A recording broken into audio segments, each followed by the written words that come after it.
ስለዚህ የ11ኛ ክፍል የኢኮኖሚክስ ትምህርታችንን እየተማማርን ያለነው አሁን ወደሚቀጥለው ትምህርታችን እንገባለን። ለቻናሉ አዲስ ከሆናችሁ ሰብስክራይብ ማድረግ እንዲሁም ለጓደኞቻችሁ እንዲደርስ ሼር ማድረግ ይጠበቅባችኋል። አሁን ቀጥታ ወደ ትምህርታችን ነው የምንገባው። ሰርኩላር ፍሎ ኦፍ ኢንካም ኤንድ ዘ ጂዲፒ ይላል። ኢን አን ኢኮኖሚ ዊ ሃቭ ኮንቲኒየስ circulation of production, income generation, and expenditure involving different sectors of the economy. The expenditure of one agent becomes an income for the other. የአንደኛው ኤክስፔንዲቸር ወጪ ለሌላኛው ኢንካም ነው። የሌላኛው ኢንካም ደግሞ ለሌላኛው ምን ይጠይቃል? ወጪ ይጠይቃል ማለት ነው። The circular flow of income and expenditure in the economy. ስለዚህ ምንድን ነው የሚመስለው ስንል ይህንን ይመስላል። እንግዲህ ፕሮዳክሽን ኦፍ ጉድስ ኤንድ ሰርቪስስ አለ፣ ኢንካም ሪሲቭድ የሚያደርግ አለ፣ ኮንሰምፕሽን ኤክስፔንዲቸር አለ። ሰርኩላር ፍሎው ነው የምናመልከው። ለምሳሌ ሃውስሆልድን ብንወስድ እዚህ ጋር ሃውስሆልድን ኤችን ብንወስድ ሃውስሆልድን ብንወስድ ምን ያደርጋል? ከፊርም ማለት ነው። ፊርም እዚህ ጋር ቢኖር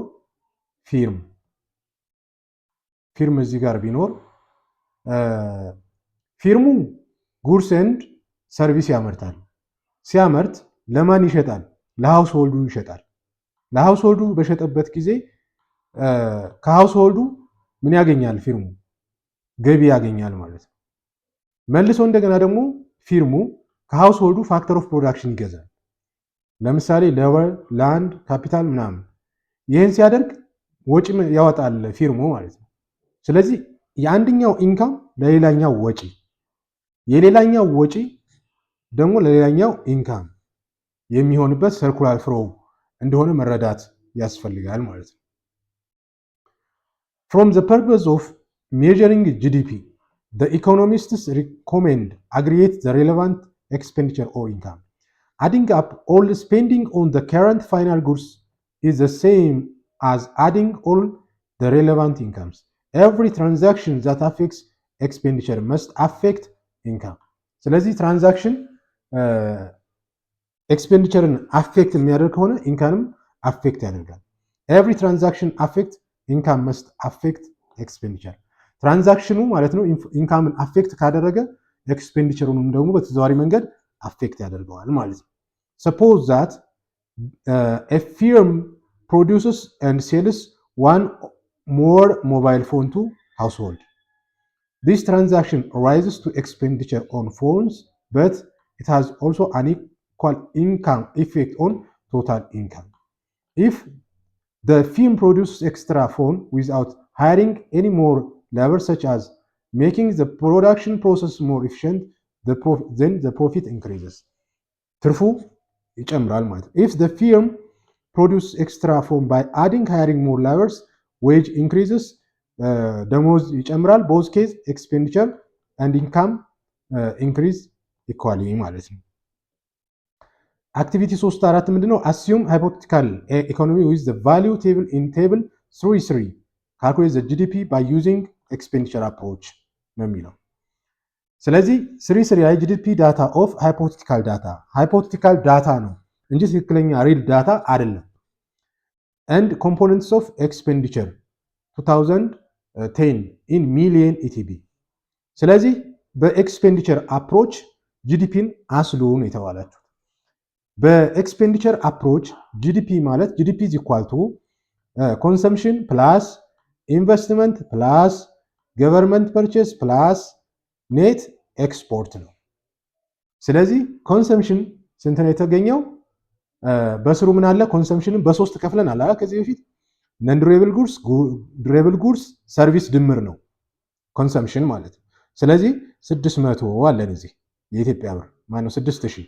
ኢንቨስትመንት ደግሞ ሬዚደንሻል ፊክስድ ኢንቨስትመንት እና ኢንቨንተሪ ኢንቨስትመንት የሶስቱ ድምር 1000 አለን። ገቨርንመንት ፐርቼዝ ኦሪጂናል ሎካል ኤንድ ፌደራል ቶታል 4500 ኢትዮጵያ ብር አለን። ኔት ኤክስፖርት ስንት አለን? ኔጌቲቭ 1500 አለን። ሚንስ ምንድነው? ኔት ኤክስፖርት ማለት ኤክስፖርት ሲቀነስ ኢምፖርት ነው። ከ4000 ሲቀነስ ማነው ከ2500 ሲቀነስ ከዚህ ላይ ይሄ ሲቀነስ ኔጌቲቭ 1500 መጥቷል። ስለዚህ ምን ማለት ነው? ፎርሙላችን ጂዲፒ እኩል ይሆናል 6000 ሲደመር 1000 ሲደመር 4500 ሲደመር በቅንፍ ውስጥ ምን እናደርጋለን? ኔጌቲቭ 1500 እንላለን። በተዘዋዋሪ መንገድ መቀነስ ነው የሚሆነው። ከ6000 ሲደመር 1000 ስንት ይሆናል? ሁለቱን ስንደምር 7000 ይሆናል። 7000 ሲደመር 4500 11500 ይሆናል። 11500 ሲቀነስ 1500 10000 ቶታል ጂዲፒው ስንት ይሆናል?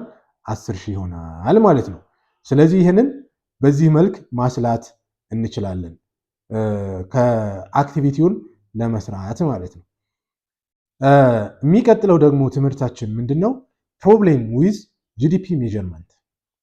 ጂዲፒ ሜጀር ለማድረግ ፕሮብሌሞች አሉ። ከዚህ ትምህርት በኋላ ሜጀር ፕሮብሌምስ አሶሲየትድ ዊዝ ጂዲፒ ሜጀርመንት ሜንሽን ሰጀስት ሶልቭ ዘ ፕሮብሌም ኢን ጂዲፒ ሜጀርመንት። ችግሮቹንስ እንዴት አድርገን ነው ምንፈታው የሚለውን እንማማራለን። ዋይ ዱ ሜጀር a country's GDP? How can we ensure price measurement of parameters like GDP? GDP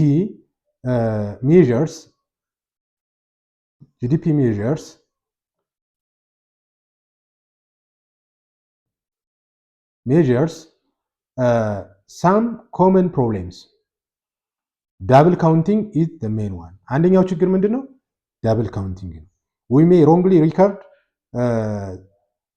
record the value of goods one good due to the existence of several value adding activities in a various stage. Recording used item also poses another threat that would lead to double counting. Sales of used item does not represent the current production. Used item አለ ደግሞ sales of used item does not represent the current production. Hence excluded from GDP measurement except for the service of sellers or agents. The existence of large informal sector. ብዙዎቹ ደግሞ ምንድነው? ላርጅ ኢንፎርማል ሴክተር ኦር ዘ አንደርግራውንድ ኢኮኖሚ። አንደርግራውንድ ኢኮኖሚ የምንለው ኢንፎርማል ሴክተሮች ናቸው ብዙዎቹ ማለት ነው። በሀገራችንም አልፎ አልፎ በታዳጊ ሀገራትም ጭምር ነው። is also the major problems in developing countries like Ethiopia. The informal sector is the part of an economy which the government does not have data. Example including street trade, fixing things in your house or apartment, improve your compound. እነዚህን ማለት ነው። unpaid workers in family business are informal sectors. Thus tasks are not associated with payments, but they show value added in the economy. Hence GDP value does not include these activities ማለት ነው። ሌላው ፕሮብሌም ይህንን ነው፣ ኢንፎርማል ሴክተር። There are also several non-productive transactions. ሌላው ደግሞ several non-transaction production such as public transfer payments, unemployment compensation, monetary payments to the poor and social security and subsidy. Since all these transactions do not directly involve the purchase of current production directly, they are excluded from GDP measurement. ስለዚህ ከጂዲፒ ፐብሊክ ነን ፕሮዳክቲቭ ትራንዛክሽን የምንላቸው ኤክስክሉድ እናደርጋለን። አዘር ፕሮብሌምስ አር ዛት ሰም ጉድስ አር ኖት ትሬድ፣ አንዳንድ ጉዶች ደግሞ ትሬድ ላይሆኑ ይችላሉ። ቮለንተሪ ወርከርስ፣ ገቨርንመንት ሰርቪስስ ዱ ኢት ዮርሰልፍ አክቲቪቲ and it's also difficult to account for improvement in quality. ስለዚህ እነዚህ ችግሮች ይታያሉ ማለት ነው። the solution for this ሶሉሽኑ ምንድነው? አሁን መፍትሄው ብለን ስንል is take care while registering the sales of used item. አንዱ sales of used item registration ላይ ጥንቃቄ ማድረግ መቻል አለበት። the service of the broker or the agency is new and should be registered, but used time is already registered during its production. Non-productive transaction should not be registered. መመዝገብ የለባቸውም። the value of informal sector activities goods and services from consumption or self service should be estimated include in the DP መካተት ያለባቸውን ማካተት የሌለብንን ደግሞ አለማካተት መፍትሄ ይሆናል ማለት ነው። እንግዲህ ተማሪዎች ለዛሬ እዚህ ላይ ይበቃናል። በሚቀጥለው ደግሞ ስለ ጂዲፒ ዲፍሌተር እና ስለ ኮንሱመር ፕራይስ ኢንዴክስ እንነጋገራለን። ለቻናሉ አዲስ ከሆናችሁ ሰብስክራይብ አድርጉ። ምክንያቱም ቻናሉ የእናንተን ተሳትፎ ይጠይቃል። ያለ እናንተ ተሳትፎ ተጨማሪ ቪዲዮዎችን መስራት ራሱ አይቻልም። እንዲሁም ለጓደኞቻችሁ